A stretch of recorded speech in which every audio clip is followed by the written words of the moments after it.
Welcome to Civil Services Achievers Point. We are discussing today the Assam Tribune of 20th August. At Civil Services Achievers Point, we have regular classes, online live classes, various free initiatives. Also, we have mock interview programs. This Assam Tribune analysis is based on the new pattern of APSC. However, this is also useful for both UPSC and other state level government examinations. So these are the important newspaper articles which we are going to discuss today. We are also discussing two very important editorials of today's Assam Tribune newspaper. So students, let us begin. The first topic, Bangladesh priority country for COVID-19 vaccine, says India. Now this topic is very important for our General Studies 2 paper, International Relations topic under Indo-Bangla relations. Now the background is Bangladesh will be a priority country in getting COVID-19 vaccine that India is producing, said Indian Foreign Secretary Harshvardhan Shringla after meeting his counterpart in Dhaka today. So as we have discussed in our last class, Indian Foreign Secretary has visited Bangladesh for bilateral talks, and in the talks after the meeting, he said that Bangladesh is a priority country in getting COVID-19 vaccine that India is producing. Further, he said, the Indian Foreign Secretary said that India is conducting stage 3 trials of the vaccine. He said, we are going to produce COVID-19 vaccine on a massive scale, adding India produces 60% of the world's vaccine. When the vaccine is produced, it goes without saying that our closest neighbors, friends, partners, and other countries will be part of that. A Chinese medical team is currently working in Bangladesh, helping it fight COVID-19, and has sought permission of Dhaka to start trial vaccination in the country. The proposal has been put on hold after India expressed its reservations.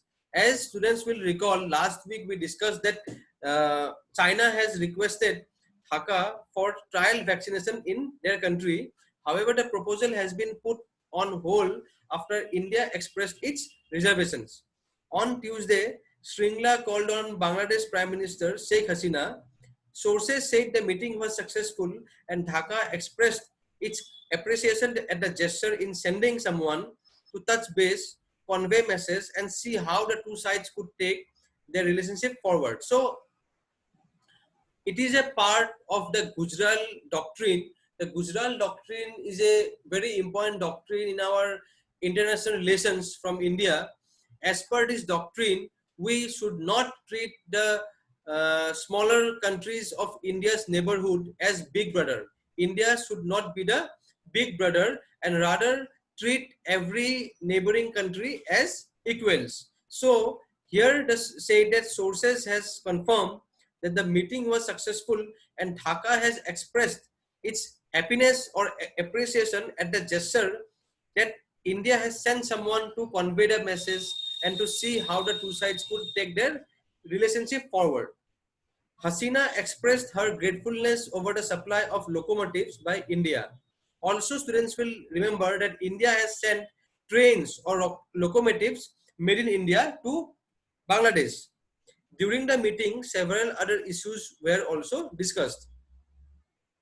The issues were mutual partnership, enhancing connectivity, revival of economy post-COVID, cooperation on COVID assistance, joint commemoration on of Mujib Barso, etc.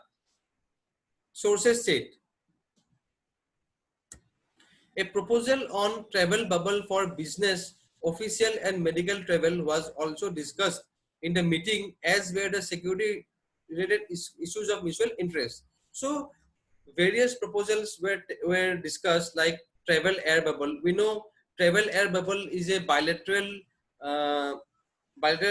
deal between two countries where the airplanes can travel with certain freeness during this pandemic also, and the travel bubble is used for business, official and medical travel. And apart from these, security related issues of mutual interest were also discussed. The Bangladesh Prime Minister spoke about the Rohingya issue and their possible safe repatriation to Myanmar. So the Rohingya issue was also discussed. India has been walking the tightrope with Dhaka ever since the Hasina government expressed its disapproval and dismay over the Citizenship Amendment Act and the NRC, National Register of Citizens exercise in Assam. So the relation between India and Bangladesh um, has not been very good ever since the Hasina government expressed its disapproval and dismay over the Citizenship Amendment Act and the NRC, National Register of Citizens exercise in Assam. Sources said that the visiting foreign secretary explained Delhi's position to Hasina that under the CAA, India proposes to offer citizenship to Hindus of Bangladesh along with those of Pakistan and Afghanistan who have been forced to flee their respective countries due to religious persecution. So sources have confirmed that the visiting Indian foreign secretary explained the position of India to Hasina, the Prime Minister of Bangladesh, that under the CAA, India proposes to offer citizenship to Hindus of Bangladesh along with those of Pakistan and Afghanistan who had been forced, those who have been forced to flee their respective countries due to religious persecution. So this has been the development of the meeting regarding India-Bangladesh relations. Now coming to the next topic, Center approves proposal for leasing LGBI Airport. Now this topic we will study under General Studies 3 Economic Development. Lokopriyo Gopinath Bordoloi International Airport, LGBI Airport, is being leased out to a private player under public-private partnership mode, PPP mode, announcing the decision of the Union Cabinet. Union Minister for Information and Broadcasting, Prakash Javadekar, today said that the center has approved the proposal for leasing out 3 airports, Jaipur, Guwahati and Thiruvananthapuram of Airports Authority of India. As we know, the government of India has taken the bringing the various airports under the PPP mode for better efficiency and profit maximization. Further, it says the Union Cabinet accorded its approval for leasing of 3 Airports Authority of India airports, namely the Jaipur, Guwahati and Thiruvananthapuram, for operation, management and development to Adani Enterprises Limited after being declared as the successful bidder in a global competitive bidding conducted by the Airports Authority of India for a period of 50 years. These projects will bring efficiency in service delivery, expertise, enterprise and professionalism apart from harnessing the needed investments in the public sector. Meanwhile, official sources said that government had leased out the Airports Authority of India's airports at Delhi and Mumbai on public-private partnership for operation, management and development about a decade ago.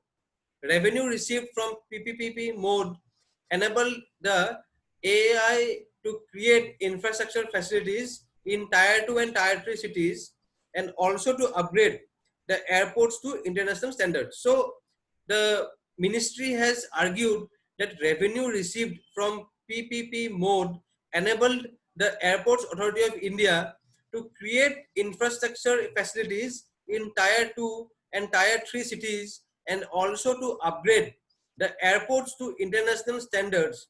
The PPP mode airports in India are consistently ranked among the top 5 in their respective categories by the Airports Council International in terms of airport service quality. So the government and the ministry has argued that after bringing an airport under the PPP model, it receives more investment, its efficiency increases, and its performance on various international standards improves. Therefore, the government has decided to lease out more airports of Airport Authority for operation, management and development under PPP mode through the Public-Private Partnership Appraisal Committee. Government also constituted an empowered group of secretaries to decide on any issue falling beyond the scope of PPPAC. PPPAC approved the transaction documents.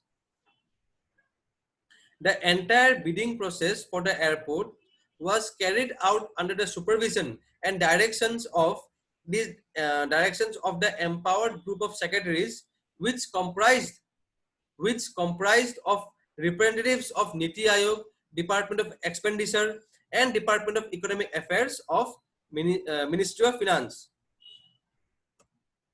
Now coming to our next very important topic, it's a latest development. Center node to National Recruitment Agency. Now this topic will come under General Studies to Governance. The Union Cabinet on Wednesday approved creation of a National Recruitment Agency, the National Recruitment Agency (NRA), to conduct an online common eligibility test for selecting candidates for majority of central government jobs, the official statement said. Briefing the media on the cabinet meeting chaired by Prime Minister Narendra Modi, Information and Broadcasting Minister Prakash Javadekar said it was a historic decision that will allow job seekers take one common test and save costs and time spent on writing multiple exams. So this decision has been taken because this will allow job seekers take one common test and save costs and time spent on writing multiple exams. The NRA, that is the National Recruitment Agency, will set up examination centers in every district of the country to help youths, especially women from rural and far-flung areas of the country, as they won't be required to travel to another place to take recruitment test. So the NRA will set up examination centers in every district of the country, which will help the youth and especially women from rural and far-flung areas of the country, so that they don't have to travel to another place to take recruitment tests. At present, candidates have to appear in multiple examinations conducted by multiple agencies. Apart from the examination fees, candidates have to incur additional expenses for travel, boarding, lodging. A single examination will reduce the financial burden on candidates to a larger extent. A common eligibility test would enable these candidates to appear once and apply to any or all of these recruitment agencies for the higher level of examination. This would indeed be a boon to all the candidates, the statement said. On an average, 2.5 to 3 crore candidates appear in each of these examinations, it said. Now coming to our next topic, 2021 census unlikely to be completed before May next year. This topic we will study under the General Studies 1, Indian Society. The Registrar General of India is likely to take a call on resumption of census operation in Assam along with the rest of the country very soon, although it says that it is unlikely that the 2021 census exercise will be completed before April or May next year. And at that time, the assembly election in Assam is due. The population enumeration in Assam as part of the decennial exercise, that is, this exercise is taken place or is undertaken every 10 years. The population enumeration in Assam as part of the decennial exercise was originally scheduled to get completed between February 9 and 28 next year. Further, although the house listing and housing census was scheduled to be over by May this year, the entire process came to a standstill due to the COVID-19 pandemic. So the COVID-19 pandemic induced the delay in the census recording. Sources in the Directorate of Census Operations told this Assam Tribune that the Registrar General of India, RGI, in his last meeting with the officials entrusted with the job of census dropped a hint that the deadline may be extended by at least 6 to 7 months.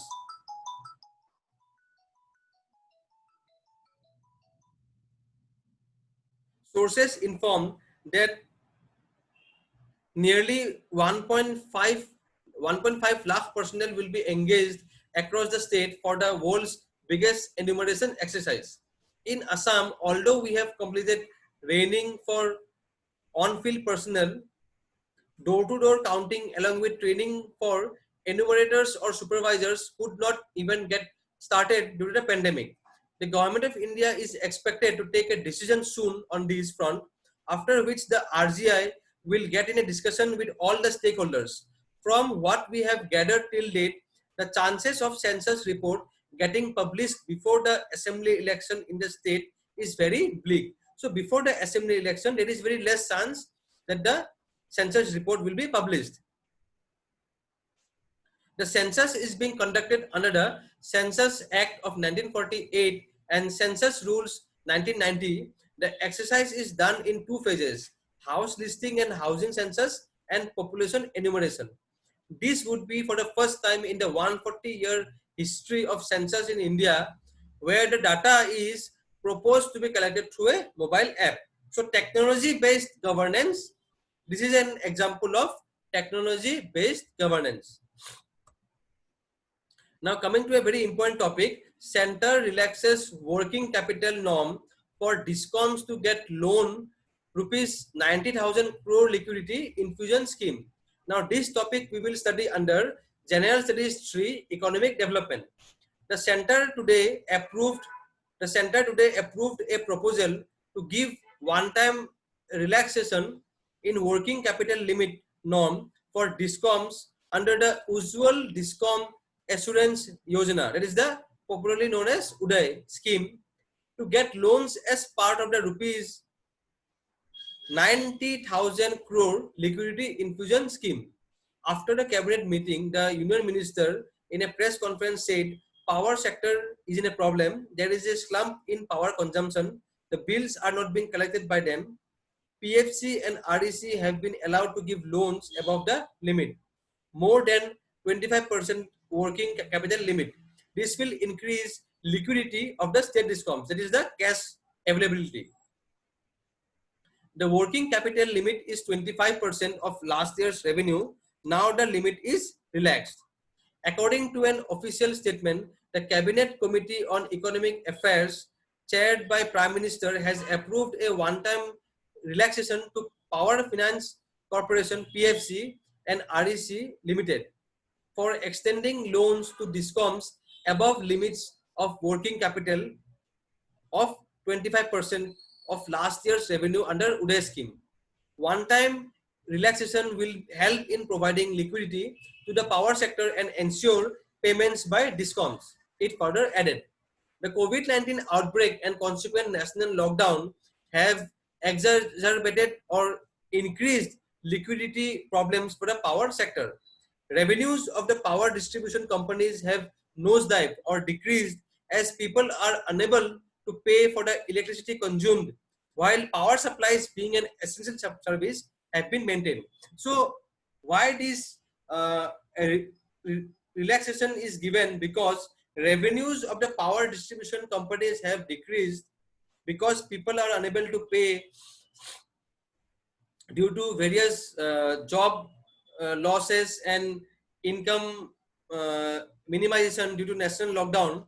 But at the same time, the power supplies was maintained and have been maintained because of it being essential service.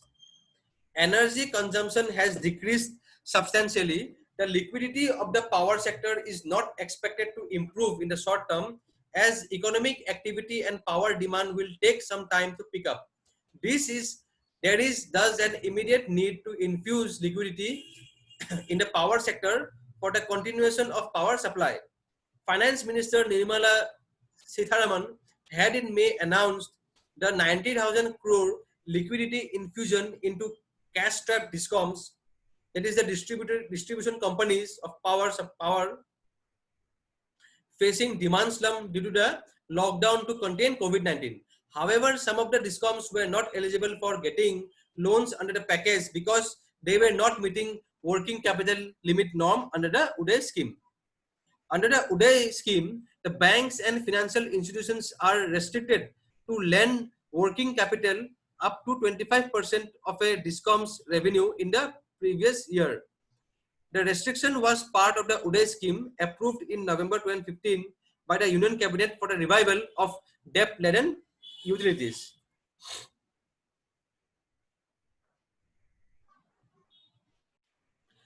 CBDT chief meets officials to dispel doubts regarding the faceless tax administration. Now, this is a recent development which we have already discussed in our earlier current affairs classes, that the tax administration, many tax administration reforms have been taken, and the CBDT chief met recently to dispel the doubts. This topic we will study under the General Studies 3 Economic Development. Now, let us study what is the issue. The government has assured income tax officials that implementation of the new faceless and contactless tax administration would not cause any large-scale movement of officers or officials, and all the changes would be done within the existing manpower, preferably at the existing locations. Prime Minister last week launched the platform for transparent taxation, honoring the honest. So under this platform, the taxation system is made transparent and the honest are to be honored. So as per the platform, aims to ease tax compliance with faceless assessment, faceless appeal, and a taxpayer's charter. So why this faceless assessment and faceless appeal? Because in order to minimize the need to get acquainted with the officials and to increase the accountability and transparency, and it should be process dependent and not people dependent. Also, a taxpayer's charter is to be revised because that charter will help in understanding the various roles and responsibilities and duties of both the tax collector and taxpayer.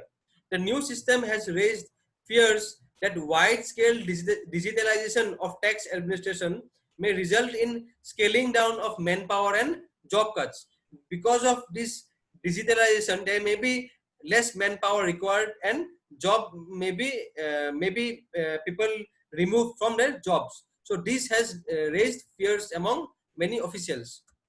Sources said that the Central Board of Direct Taxes held an online meeting with the officers of the Income Tax Department to discuss the national rolling out of the Faceless Assessment and Taxpayers Charter. At the meeting, the Central Board of Direct Taxes (CBDT) chairman highlighted the details and backdrop of the Faceless Assessment Scheme and Taxpayers Charter, but also took care to remove doubts in the mind of officers on the reallocation and reorganization aspects of the department's manpower in wake of the proposed changes. He told officers that faceless assessment schemes implementation would not cause any large-scale movement of officers, and there would be no reduction in the existing infrastructure and resources. So the chairman reassured the officials that there will be no reduction in the existing infrastructure and there would not be any reduction in the resources. Modi also, the chairman also elucidated that the changes would be done within the existing manpower, preferably at the existing locations, and sought to dispel all kind of misgivings,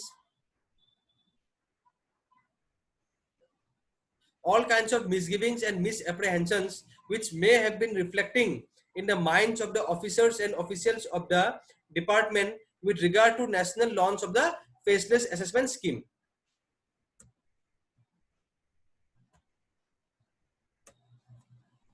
Now coming to the next topic, this is one important topic from prelims perspective.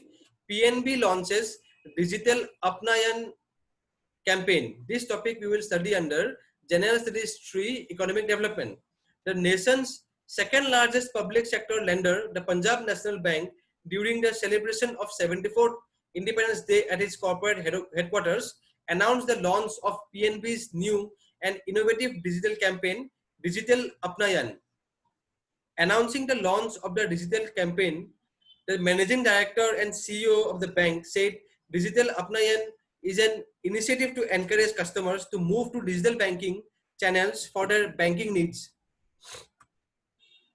Sources said that the Central Board of Direct Taxes,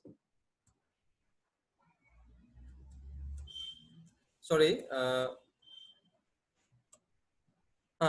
continuing with this topic, under the campaign, the bank will contribute rupees 5 towards the PM Cares Fund on behalf of each customer conducting first financial transaction to achieve their RuPay debit card either on POS or e-commerce platform, activation of AEPS account through fund transfer, activation of AEPS account through Bhim Aadhaar merchants payment, and activation of UPI service. It said, adding that download and registration for UPI facility shall also be eligible for contribution.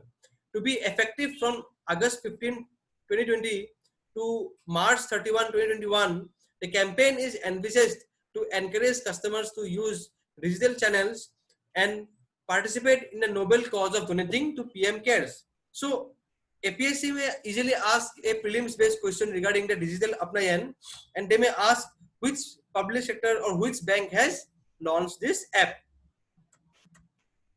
Now coming to the important editorials of today's newspaper, the first topic we are discussing today is Sankaradeva and Assamese Vaishnavism.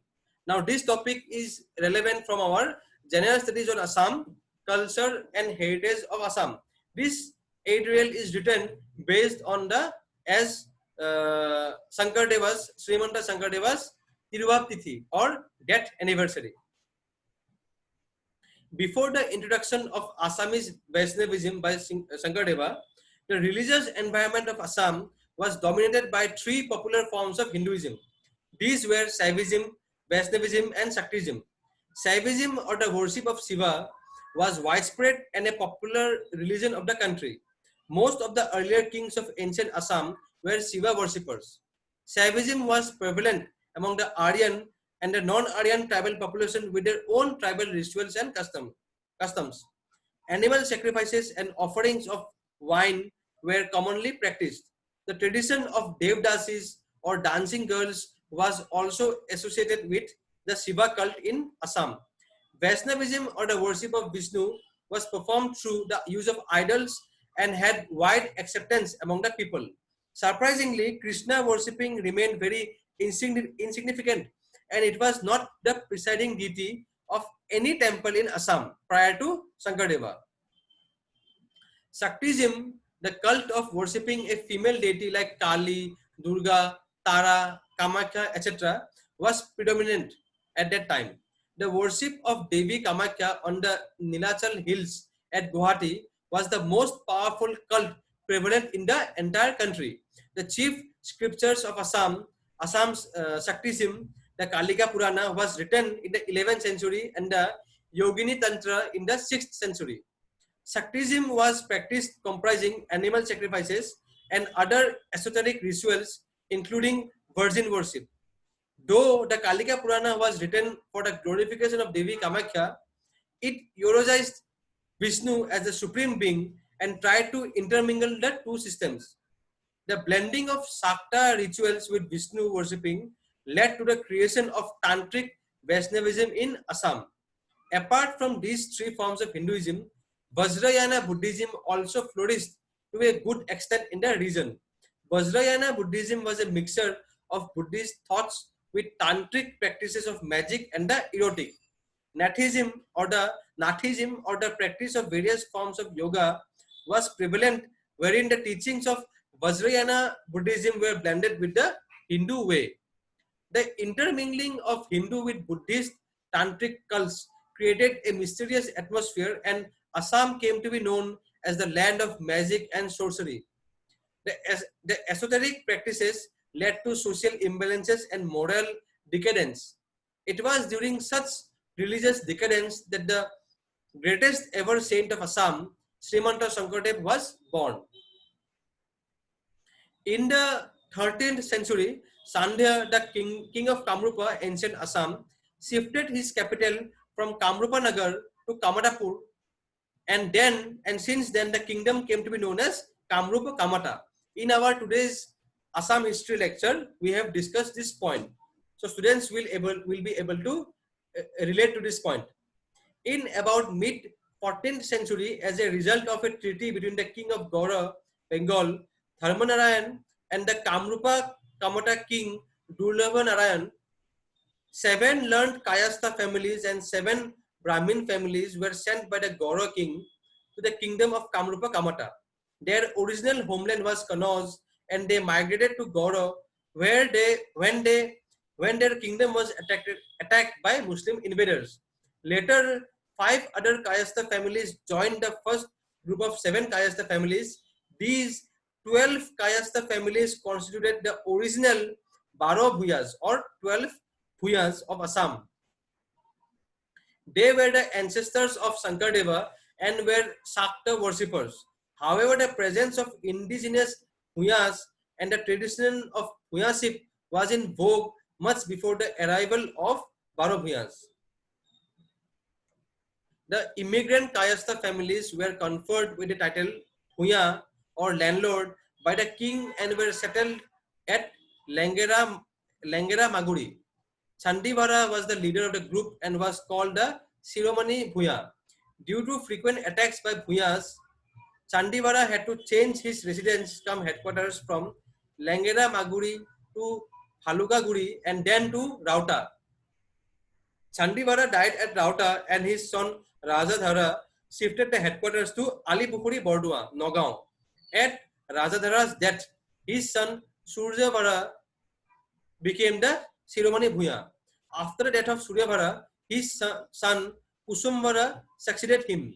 For a long time, Kusumvara had no issues. He started offering prayers to Lord Shiva. In 1449, a son was born and named as Sankara. That is our Mahapurush Srimanta Sankaradeva. Because he was believed to be born as a result of Shiva's blessings. Sankara lost his parents at the age of 7 and was brought up by his grandmother Khersuti. At the age of 12, she enrolled him to a toll under Mahendra Kandali, a Brahman scholar. One day, Kandali witnessed a miraculous incident where a huge cobra extended its hood to protect a sleeping Sankara from the rays of the sun. He then bestowed the epithet Deva or godly, and Sankara came to be known as Sankaradeva. He studied the Vedas, Upanishads, Puranas and other holy texts and became a learned scholar. His extraordinary talents and poetic genius began manifesting since his early days at school. He composed an 8-line hymn glorifying God despite little learnings of the alphabet, that is Kortala Kamala. Later, while at school, he wrote his verse work Harichandra Upakhyana. He also experimented with yoga and became an expert of yoga postures, displaying enormous physical strength. He left yoga only after acquiring sufficient knowledge of the Bhagavata religion. In 1470, he married Suryavati and a daughter was born named Manu. But his wife died within a year after childbirth. Sankaradeva lost interest in running his business and family life. Slowly, he leaned towards a more religious life. In 1481, at the age of 32 years, Sankaradeva accompanied 17 others, set out for his first pilgrimage after marrying off his only daughter to Horibhuya. During his sojourn of 12 years in holy places like Varanasi, Vrindavan, Mathura, Haridwar, Badrika's Ashram, Prayag, Kurukshetra and Puri, he discovered the mission of his life. The pilgrimage widened his religious outlook. Influenced by the Neo-Vaishnava movement of mainland India, Sankaradeva wanted to introduce this simplified version of Bhakti movement in Assam. After his arrival at Bordua, he preferred to lead a missionary's life and planned for the propagation of the Assamese Vaishnava movement from his village by organizing a drama called the Chinnajatra, where he used his own paintings, music and fireworks. The show was a first of its kind in the religio-cultural history of Assam. This became an this became an instant hit, and Sankaradeva became a preacher thereafter. So the drama of Chinnayatra was the first of its kind in the religio-cultural history of Assam. At that time, all the religious texts were written in Sanskrit and were in the custody of the Brahmanical priestly class.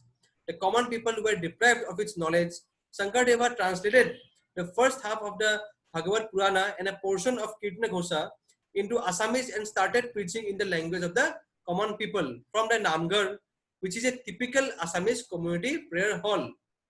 Sankaradeva, the Kayastha preacher, thus dared to enter the domain of the Brahmanical oligarchy. His religion of bhakti minimized the role of the priesthood. In this way, he broke the Brahmanical monopoly over the holy scriptures and their religious rites and rituals. He discarded the caste system and tried to establish the equality of men. Sankaradeva laid the foundation of the Assamese Vaishnavism from the beginning of the 16th century through his literature, paintings, devotional songs are called borgits, hymns, bhatima, dramas, onkianats, and music which created a renaissance in the socio-cultural spheres of Assam. By rejecting the Vedic rites of yoga and homa, animal sacrifices, and other rites that were associated with the Shakta cults, and by cutting down the expenses of worshipping, Sankardeva's religious movement ushered in an era of social transformation in the country. So this is a very important editorial regarding the life and contribution of Mahaprabhu Srimanta Sankardev. So students, please make a note of this editorial, and if any question comes on in mains examination or in prelims, we will be able to answer it correctly. Now coming to the most important editorial, ravaging floods and people's endless misery. Now this topic is specifically discusses the flood problem or the problem of flood and erosion in Assam. This topic we will study under General Studies on Assam Disaster Management. One of the most nagging problems of Assam is the chronic flood. With monsoon rain setting in, psychological strain starts increasing in the poor people in the state. In particular, for they know it well by past experience that monsoon means the worst days are around the corner, when they have to spend sleepless nights in a row, when the ravaging floods of the Brahmaputra inundate their dwelling houses, cropland, etc., with breaches in a good number of unscientific embankments on the river banks, bridges, culverts, etc. They also know that the flood would cause extensive damage to both public and private properties, worth crores of rupees, and claim scores of lives, both human and animals, besides causing huge dents to the state's agrarian economy. Why does the state come a cropper in withstanding the fury of the floods? It is largely because of the absence of a well-considered holistic long-term flood control mechanism in the form of the river Brahmaputra basin management. The insidious properties triggered by flood together with erosion is a periodic happening. Completing flood-related groundwork in the form of repairing and building basic infrastructure such as embankment, bridges, culverts, roads, etc. during every pre-monsoon period is a sine qua non, or is a fixed happening that it will go along way in lessening the severity of a likely disaster but mitigating the sufferings of the affected. Presumably, given the recurring and devastating nature of floods, the State Water Resource Department was reportedly instructed by the state government to complete the repairing and construction work of embankment by April 30 this year. Had it been done on time, the situation may have been in control. Arguably,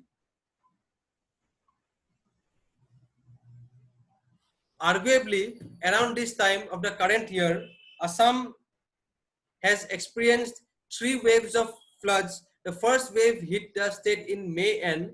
In the pre-monsoon period, while the second one was caused by the incessant rainfall on June 23, 2020. Both of them were equally deleterious in terms of loss of lives and livelihood, as also damage to valuable properties. No wonder so was the third wave. Resultantly, till July 24, the situation remained alarming. But then it was far too worse till July 17, as close to 40 lakh people were affected in 27 out of 33 districts. So nearly 95% area of Assam, or 95% districts out of 33, 27 districts were to some extent affected by floods. Around 39 lakh 79,000 people of around 3,000 villages in 93 revenue circles were affected, while a total of 131,000 hectares of cropland were inundated. Surging floodwaters have submerged vast tracts of human settlement, forcing the affected people to take shelter in makeshift relief camps. And all this happened amid the coronavirus pandemic. But these are reportedly inadequate to meet the needs of a huge number of flood affected families. Of all the 33 districts in Assam, as many as 27 districts are badly affected by the floods. Reportedly, it is reported that 90% of Kaziranga's total mass area was under floodwater. That the floods this year is much too devastating is evidenced by the fact that the total of 13 lakh 30,000 big animals, 7 lakh 59,000, around 15,000 small animals, and 12 lakh and around 50,000 85,000 poultry are affected till recently. However, if we study the behavioral pattern of the Brahmaputra during the rainy seasons of 16, 17, 18, 19, it is fathomable that the flood has turned far more devastating with time, and amazingly in these years all the waves were equally insidious and menacing. For instance, the July 2nd wave of the deluge in 2019, one of the worst in the state in recent times, claimed 69 lives, while over 57 lakh people in as many 4,000 odd villages under 114 revenue circles of 29 districts were affected. Earlier in 2017, the three waves that had lashed the state over a period of 5 months also proved themselves to be equally ravaging, as nearly 34 lakh people were adversely affected. The deluge had claimed as many as 134 lives against 11 lives lost in 2011. So it can be seen the floods are frequent, and we have to see that the floods are damaging. They are more damaging in recent times. The all important question is, why is Assam plagued by ravaging floods annually? So this is a question, that why floods happen annually in Assam.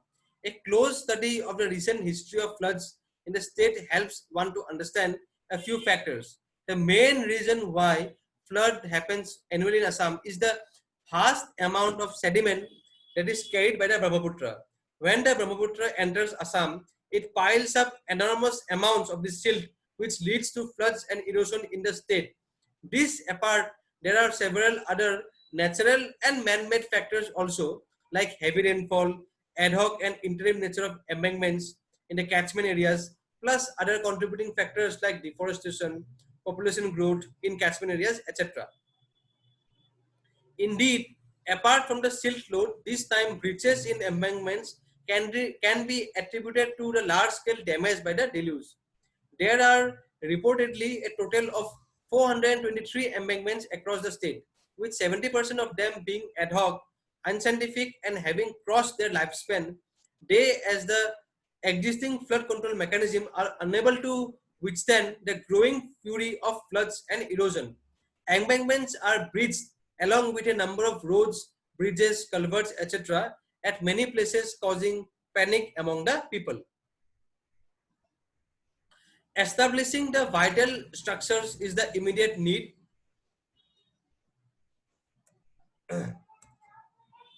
Establishing the vital structures is the immediate need for there are still a month left when there may be high floods again.